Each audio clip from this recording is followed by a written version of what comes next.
আপনাদের সবাইকে এবং দেশবাসীকে জানাই রমজানুল মুবারক, রমজানের শুভেচ্ছা জানাচ্ছি সবাইকে।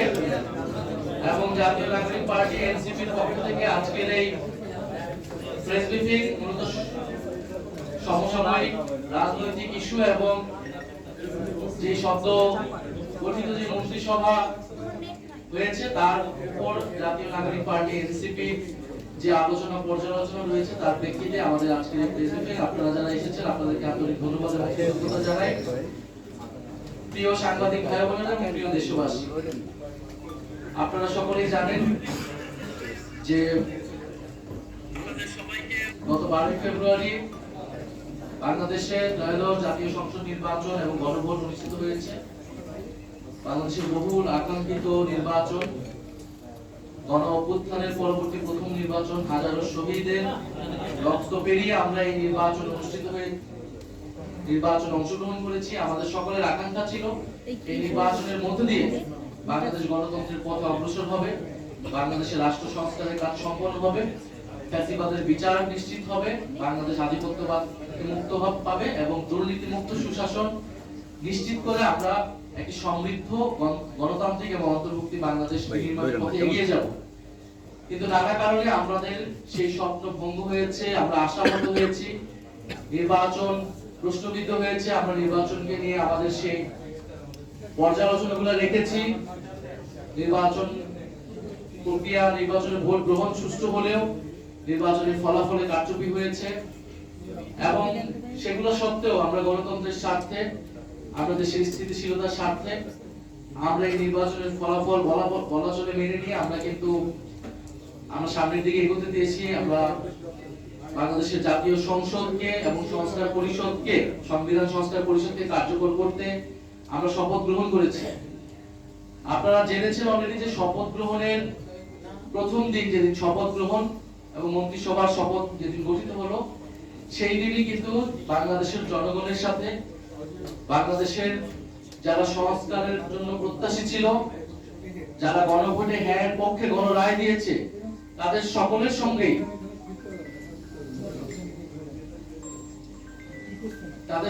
সঙ্গেই এক ধরনের প্রতারণা করা হয়েছে। সংবিধান সংস্কার পরিষদের সদস্য হিসেবে সরকারি দল তারা শপথ গ্রহণ না করে, যেখানে এই নির্বাচনের সাথে গণভোট একটি অঙ্গাঙ্গী বিষয় ছিল এবং গণভোট হয়েছে জুলাই সনদ বাস্তবায়ন আদেশ অনুসারে। যে আদেশে খুব স্পষ্টভাবে বলা হয়েছে যে শপথ গ্রহণ সংসদ সদস্য এবং সংবিধান সংস্কার পরিষদ সদস্য হিসেবে একই দিনে শপথ অনুষ্ঠিত হবে এবং একই ব্যক্তি শপথ পড়াবেন এবং যারা সংসদ সদস্য হিসেবে নির্বাচিত হবে তাদের সমন্বয়ে সংবিধান সংস্কার পরিষদ নামে একটি পরিষদ গঠিত হবে, যারা মূলত এই জুলাই সনদ এবং গণভোটে যেই সংস্কার প্রস্তাবনাগুলো ছিল সেগুলো বাস্তবায়ন করবে, সেগুলো সংবিধানের সমন্বয় করবে। কিন্তু একটি ভুল ব্যাখ্যা দেওয়ার মাধ্যমে, সংবিধানের দোহাই দেওয়ার মাধ্যমে সংবিধান সংস্কার পরিষদের সদস্য থেকে শপথ না নেওয়া থেকে তারা নেননি, তারা বিরত থেকেছেন। আমরা মনে করি এটি সংস্কারের সাথে প্রতারণা করা হয়েছে, এটি নতুন বাংলাদেশের যে আকাঙ্ক্ষা সেই আকাঙ্ক্ষার সাথে প্রতারণা করা হয়েছে এবং যে গণরায় এসেছে গণভোটে সেই গণরায়কে বৃদ্ধাঙ্গুলি দেওয়া হয়েছে। আমরা আহ্বান জানাবো, আমরা আশা করব তারা দ্রুত সময়ের মধ্যে তারা শপথ নেবেন। সংবিধান সংস্কার পরিষদ ছাড়া এই জাতীয় সংসদের কোনো মূল্যই নাই। আমরা গণঅভ্যুত্থানের পরে ঐক্যমত কমিশনের আলোচনার মাধ্যমে, নির্বাচনের মাধ্যমে, গণভোটের মাধ্যমে এই জাতীয় সংসদে যাচ্ছি, কারণ এই জাতীয় সংসদ শুধু জাতীয় সংসদ না, এই জাতীয় সংসদ একটি সংবিধান সংস্কার পরিষদ হিসেবে কাজ করবে এবং সংবিধান পরিবর্তন করে বাংলাদেশের গণতান্ত্রিক যে সংস্কার, বাংলাদেশের প্রতিষ্ঠানগুলোর যে সংস্কার, সেই সংস্কারগুলো নিশ্চিত করবে। এটি না হলে বাংলাদেশ আসলে আগের বাংলাদেশই থাকবে, সেই স্বৈরতান্ত্রিক কাঠামোতেই থাকবে, সেই আওয়ামী শেখ হাসিনার বাংলাদেশী কিন্তু আসলে থাকবে, জাস্ট অন্য মানুষরা এই দেশটাকে, এই রাষ্ট্রযন্ত্রটাকে চালাবে। আমরা নিশ্চয়ই সেটা চাই না। সংস্কার আকাঙ্ক্ষা সরকার দলের যারা রয়েছেন, যারা নেতৃত্বে যিনি আছেন, তারাও বলেছেন, হ্যাঁ ভোটের প্রচারণা তারা করেছেন। ফলে আমরা আশা করব অতি দ্রুত সময়ের মধ্যে তারা সংবিধান সংস্কার পরিষদ হিসেবে শপথ নেবেন এবং কারণ জাতীয় সংসদ এই সংবিধানের এই যে মৌলিক কাঠামোর পরিবর্তনগুলো, সেই পরিবর্তনগুলা শুধুমাত্র সংসদের মাধ্যমে, সংসদ সদস্যদের মাধ্যমে হওয়া সম্ভব না। এই আলোচনা, এই তর্ক বিতর্ক কিন্তু সেই ঐক্যমত কমিশন থাকতেই কিন্তু আমরা করেছি। ফলে আমরা সরকারি দলের প্রতি আহ্বান জানাচ্ছি দ্রুত সময়ের মধ্যে জাতীয় সংসদকে কার্যকর করতে সে অধিবেশন ডাকা হোক এবং তার আগে সংবিধান সংস্কার পরিষদ সদস্য হিসেবে তারা শপথ দিক এবং সংবিধান একই সময়ে যাতে সংবিধান সংস্কার পরিষদের অধিবেশন ডাকা হয়, আমরা সেই আহ্বান জানাচ্ছি। দ্বিতীয়ত, আপনারা দেখেছেন যে নতুন একটি মন্ত্রিসভা গঠিত হয়েছে বাংলাদেশ জাতীয়তাবাদী দল বিএনপির নেতৃত্বে। জনাব তারেক রহমান প্রধানমন্ত্রী হিসেবে শপথ নিয়েছেন, তার নেতৃত্বে এই মন্ত্রিসভা নিয়ে আমাদের কিছু পর্যালোচনা রয়েছে।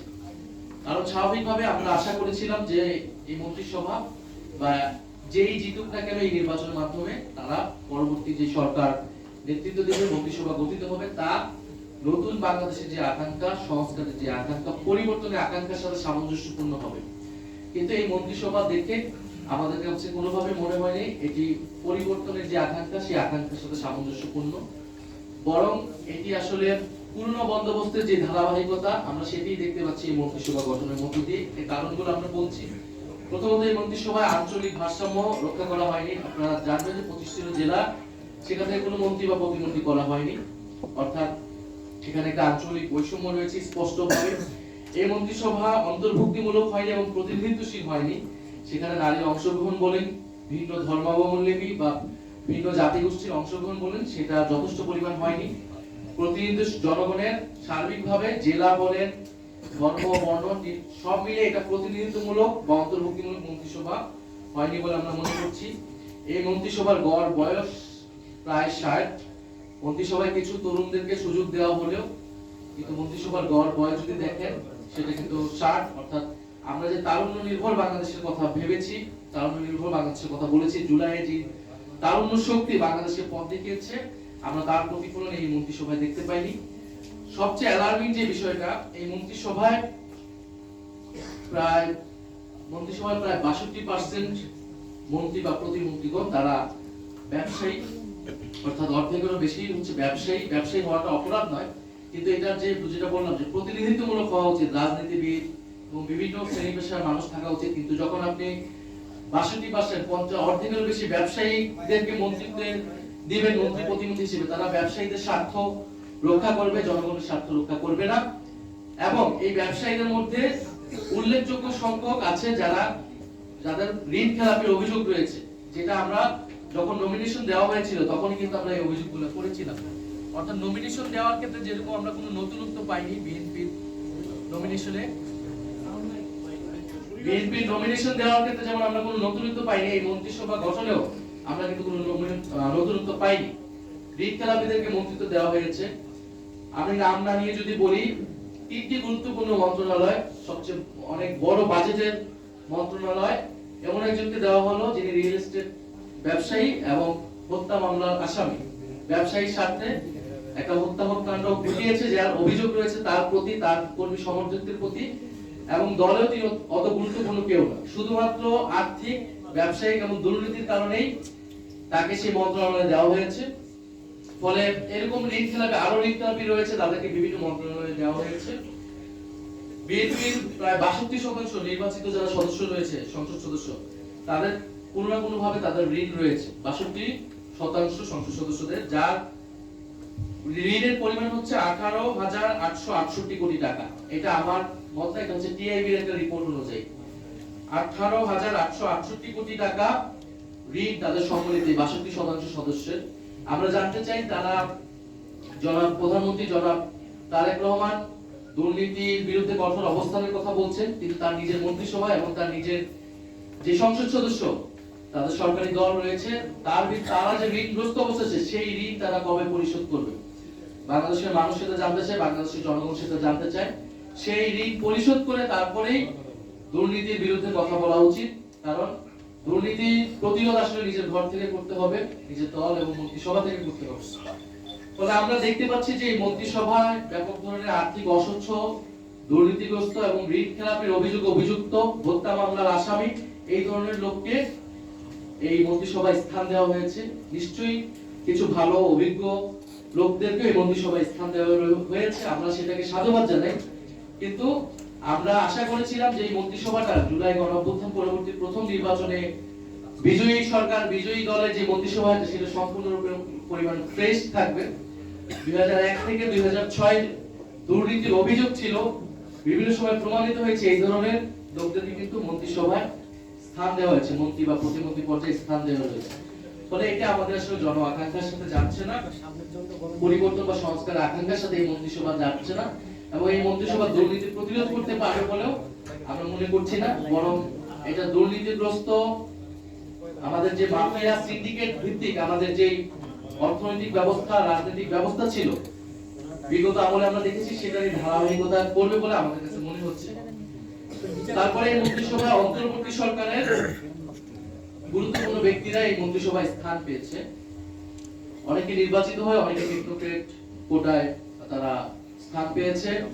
আমরা সেটা নিয়ে প্রশ্ন তুলেছি। অন্তর্বর্তী সরকারের গুরুত্বপূর্ণ দায়িত্বে ছিলেন, এখন যদি তিনি বিএনপির এই মন্ত্রিসভায় স্থান পায়, সেটা কিন্তু অন্তর্বর্তী সরকারের নিরপেক্ষতা, নির্বাচনের নিরপেক্ষতা নিয়ে প্রশ্ন উঠবে। আপনারা অলরেডি সেটা জেনেছেন, আমি বলেছি যে পররাষ্ট্রমন্ত্রী হিসেবে যাকে দেওয়া হলো ডক্টর খলিলুর রহমান, এই অন্তর্বর্তী সরকারের সময় অনেক ব্যক্তিকে বিদেশ থেকে আহ্বান করে নিয়ে আসা হয়েছিল। আমরাও আহ্বান জানিয়েছিলাম দেশের স্বার্থে, দেশের কাজের জন্য তাদের এক্সপার্টাইজকে আমরা ব্যবহার করতে চেয়েছি যাতে দেশ এবং সরকার উপকৃত হয়। আমরা সাধুবাদ জানিয়েছিলাম। এখন সেই এক্সপার্টাইজকে যদি ব্যবহার করতে হয় পরবর্তী সময়েও, সেটা সমস্যাজনক নয়, কিন্তু এটা অবশ্যই একটা কনসেনসাসের ভিত্তিতে হতে হবে। কারণ কোনো ধরনের সমঝোতা ছাড়াই অন্তর্বর্তী সরকার কিন্তু একটা সমঝোতার ভিত্তিতে পরিচালিত হয়েছে। কোনো ধরনের সমঝোতা ছাড়াই, আলাপ আলোচনা ছাড়াই যদি অন্তর্বর্তী সরকারের গুরুত্বপূর্ণ দায়িত্ব, যিনি নির্বাচনেও গুরুত্বপূর্ণ দায়িত্ব পালন করেছেন, সেরকম একজনকে যদি বিএনপি সরকারের, এই নতুন সরকারের গুরুত্বপূর্ণ মন্ত্রণালয় দেওয়া হয়, তাহলে জনমনে এই প্রশ্ন আসবে, আমাদের মনে প্রশ্ন এসেছে। আমরা আশা করব যে এই প্রশ্নের সুরাহা প্রধানমন্ত্রী করবেন, এই মন্ত্রিসভা করবেন, এবং যার পদত্যাগ বিএনপি একসময় নিজেই চেয়েছে অন্তর্বর্তী সরকারের সময়, তখন আমরা এটার বিরোধিতা করেছিলাম। ফলে কি এমন ঘটে গেল যে যাকে অন্তর্বর্তী সরকারে বিএনপি দেখতে চায় তাকে নিজ মন্ত্রিসভায় বিএনপি নিয়ে এসেছে, সেই রহস্যটা বাংলাদেশের জনগণ জানতে চায়। তৃতীয় গুরুত্বপূর্ণ বিষয়টি হচ্ছে যে সবচেয়ে অ্যালার্মিং আমরা দেখতে পাচ্ছি গত 2-1 দিন ধরেই, যে বাংলাদেশে ফ্যাসিস্ট আওয়ামী লীগদেরকে পুনর্বাসনের একটা প্রচেষ্টা চলমান আছে। বিভিন্ন জেলা উপজেলায় আওয়ামী লীগের কার্যালয় খুলে দেওয়া হচ্ছে, এবং মিডিয়াগুলোতেও কিছু কিছু মিডিয়া সেটাকে ব্যাপকভাবে প্রচার করছে, এমন ভাবে যেন উৎসাহ দেওয়া হচ্ছে। আওয়ামী লীগ কিন্তু কার্যত এবং আইনত নিষিদ্ধ একটি সংগঠন, এবং তার বিচার প্রক্রিয়া চলমান আছে। এই বিচার প্রক্রিয়া চলমান অবস্থায় আওয়ামী লীগের কার্যক্রম সম্পূর্ণরূপে নিষিদ্ধ, মিডিয়া সেটা প্রচার করতে পারে না, প্রশাসন কোনোভাবেই সেটাকে প্রশ্রয় দিতে পারে না। এই যে আওয়ামী লীগের কার্যালয়গুলো খোলা হচ্ছে এবং আওয়ামী লীগকে প্রশ্রয় দেওয়া হচ্ছে, আমরা মনে করি না এটা অটোমেটিক ভাবে হচ্ছে। এটা অবশ্যই এই নতুন সরকারের প্রশাসনের এবং সরকারি দলের প্রশ্রয় এটা হচ্ছে। তাদের কাছ থেকে গ্রিন সিগন্যাল ছাড়া আওয়ামী লীগ এটা করার সুযোগ বা সাহস পেত না। গত 1.5 বছর কিন্তু প্রশাসন অনেক জায়গায় ব্যর্থ হলেও জনগণ কিন্তু প্রতিরোধ করেছে। রাজনৈতিক ফ্যাসিবাদ বিরোধী রাজনৈতিক কর্মীরা সেটা প্রতিরোধ করেছে। ফলে আমরা আশঙ্কা করছি যে এই নির্বাচনে এরকম একটা যোগসাজগ হয়েছে ভারত, আওয়ামী লীগ এবং বিএনপির মধ্যে, এবং আওয়ামী লীগের পুরো ভোট ব্যাংকটাকে বিএনপি নিজের দিকে নেওয়ার চেষ্টা করেছে। বিএনপির, এটা আমরা আগেও বলেছি, এটা নতুন কোনো কথা না, বিএনপির বিভিন্ন বক্তব্যে তার মঞ্চে জয় বাংলা স্লোগান দেওয়া, আওয়ামী লীগের লোকদেরকে পুনর্বাসন করা, হত্যা মামলা আসামিদেরকে নিজের দলে ফেরানো, এই চেষ্টা কিন্তু স্থানীয় পর্যায়ে হয়েছে। কিন্তু এইটা যদি এখন আওয়ামী লীগ সেটার বিনিময়ে, এই ভোট ব্যাংকের বিনিময়ে যদি আওয়ামী লীগের রাজনীতিকে পুনর্বাসনের চেষ্টা করা হয়, তাদের কার্যক্রমকে সুযোগ করে দেওয়া হয়, তাহলে তা কঠোরভাবে প্রতিহত করা হবে।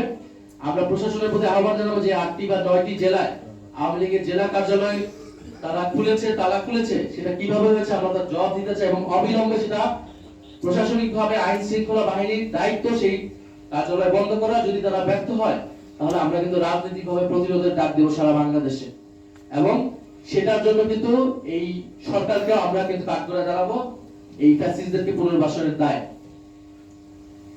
চতুর্থত আমরা বলতে চাই যে এই নতুন সরকার গঠনের সাথে সাথে আমরা দেখতে পাচ্ছি যে গণমাধ্যমের স্বাধীনতার উপরে হস্তক্ষেপ হচ্ছে। গণমাধ্যমের কণ্ঠস্বরকে রোধ করে দেওয়ার চেষ্টা করা হচ্ছে। আপনারা অলরেডি শুনেছেন বাসসের ঘটনা, আপনারা জানেন। আপনারা এখন টিভির যে সাংবাদিকদেরকে শোকজ এবং পরবর্তীতে বরখাস্ত, সেই ঘটনা আপনারা জানেন।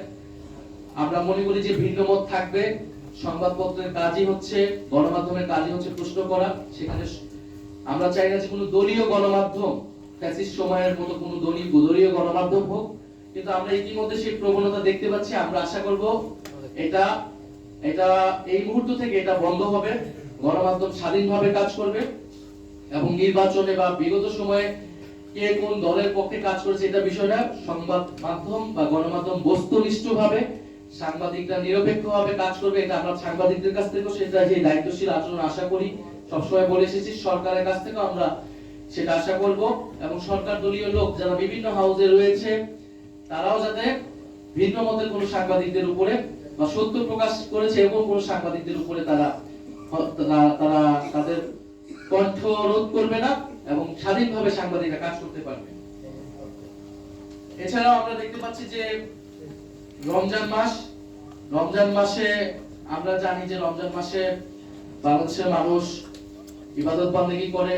আমরা চাই স্বস্তির ইফতার এবং সেহরিটা যাতে ঠিকমতো এই দেশের সাধারণ মানুষ, নিম্নবিত্তের মানুষ করতে পারে। এই জন্য দ্রব্যমূল্য নিয়ন্ত্রণে থাকা, সাধারণ মানুষের হাতের নাগালে থাকা অত্যন্ত গুরুত্বপূর্ণ। আমরা গতকালকে মন্ত্রিসভায় প্রধানমন্ত্রীর তরফ থেকে সে ধরনের নির্দেশনা পেয়েছি, কিন্তু গতকাল থেকে বা আজকেও আপনারা জানেন যে বাজার মূল্য কিন্তু ব্যাপক চড়া হয়েছে। মাছ, মাংস, সবজি সবকিছুর দাম উচ্চ পর্যায়ে চলে যাচ্ছে। আমরা আশা করব যে সরকার এটা দ্রুত ব্যবস্থা নেবে, যাতে কোনো ধরনের সিন্ডিকেট, অসাধু ব্যবসায়ী যাতে এবারে এই রমজানকে কেন্দ্র করে দ্রব্যমূল্য বৃদ্ধি করতে না পারে, সাধারণ মানুষের হাতের নাগালেই থাকে। এখন এই ধরনের একটি ঋণগ্রস্ত বা দুর্নীতিপরায়ণ মন্ত্রিসভা দিয়ে এটি সম্ভব কিনা এটা আমরা নিশ্চিত নই, কিন্তু আমরা আশা করব সরকার এটাতে যাতে ব্যবস্থা নেয়, যাতে মানুষ একটু স্বস্তির সাথে এই রমজান মাসটা কাটাতে পারে।